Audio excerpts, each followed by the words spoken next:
Сәлеметсіздер ме балалар? Бүгін 108-ші сабақты өтетін боламыз. Каналымызға міндетті түрде подписаться батырмасын басып, жазылып алыңыздар. Сіздер үшін пайдалы сабақтар шығып отырады. Орындалған арман, өткен шақ, тыңдалған мәтінге пікір білдіремін. Етістікті өткен шақта қолдана аламын. 18-ші жаттығу мәтінді тыңда, ақиқатқа айналған арман.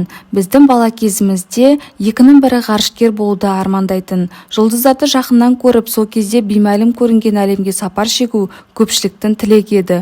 Олардың арасында мен де бармын. Бірде әкем маған аспан әлемінің құпияға толы сырлары туралы жан-жақты әңгімелеп, артынша ай, түрлі жұлдыздар, жалпы ғаламшардың суретін көрсетті. Сол кезде көңілімде оянған қызығушылығымды сөзбен жеткізу қиын. Сонда өзіме өскенде қалай да болса ғарышкер боламын деп мақсат етіп қойған едім.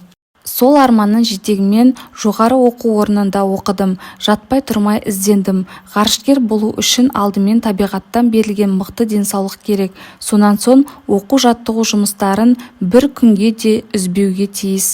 Таңғы сағат 9-дан кешкі сағат 6-ға дейінгі әр минут жоспарланған жаттығулар. Ол жерде сен спорт шеберіне қойылатын талаптарды орындайсың. Талап күшті. Жоғарыда аталған екі нәрсе де менде болғандықтан шығар, 6 жылғы қызу дайындықтан кейін ақыры ғарышқа ұштым. Халықаралық экипаждың құрамында болдым. Менімен қосқанда 6 елдің өкілі ғарышқа ұшты. Бастан кешкен қызықтарымыз да, бір-бірімізден үйренгеніміз де көп. Бәріміз де ғарыштан түсірілген жердің суретін талай көрдік. Жер жұп-жұмыр дөңгелек екенін білеміз, бірақ ғарышта барлығы басқаша екен. Көктен жер алақанымыздай көрінеді. Ол сондай нәзік, кішкентай, қорғансыз. Көзімнің жеткені біз оны жерді аялауымыз керек. Оның қадірін әлі де сезіне білмейтініміз рас. Ғарыштан жерге түскен соң өмірге, қоршаған ортаға деген көзқарасым түбегейлі өзгерді. Өзіміз мекендейтін ғаламшарды сақтай білуіміз керектігін жете түсінгендей болдым. Мәтін кім жөнінде? Ол туралы не білесің? Мәтін ғарышкер Айдын Айымбетов туралы. Ол қазақтан шыққан 3-ші ғарышкер. Мәтін мазмұнына өз пікіріңді айт. Мәтінде балалық шағындағы армандағы маман иесі болғандығы туралы айтылған. Өз арманына сенімді түрде аянбай еңбек етіп жеткен. Мәтіннің соңғы бөлігінің мазмұнын топта талқылаңдар.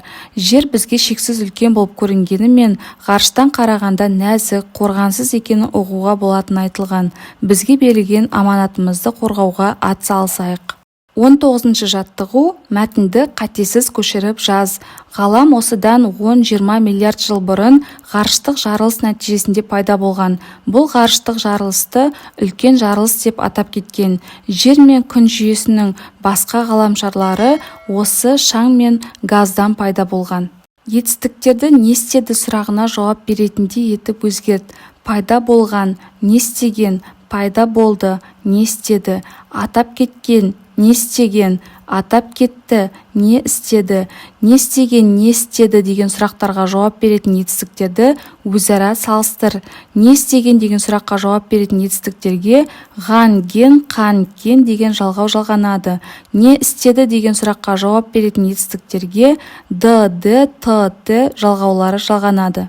20-ші жаттығу сөйлемдердің қатесін түзеп жаз.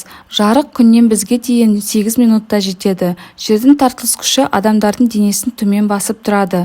Ғарышқа ұшқан ғарышкердің бойы 6 сантиметрге дейін ұзарады. Адам баласы скафандрсыз ғарышта 92 секунд қана шыдайды. Шығармашылық үзіліс. 21-ші жаттығу үлкен картадан төмендегі 10 жұлдызды тап. Мысалы, 1-ші номерлі жұлдыз картада Г, Е болып белгіленген. Қалған 9 жұлдызды тап. 2-ші жұлдыз Ә, 3-ші жұлдыз И, З, 4-ші жұлдыз Ә, Ң, 5-ші жұлдыз Ж, Д, 6-ші жұлдыз Ә, К, 7-ші жұлдыз Ж, Н, 8-ші жұлдыз Б, М, 9-ші жұлдыз З, Б, 10-ші жұлдыз Г, И. Осымен сабақ аяқталды. Сабақ пайдалы болған болса, лайк басып, достарыңызбен бөлісуді ұмытпаңыздар.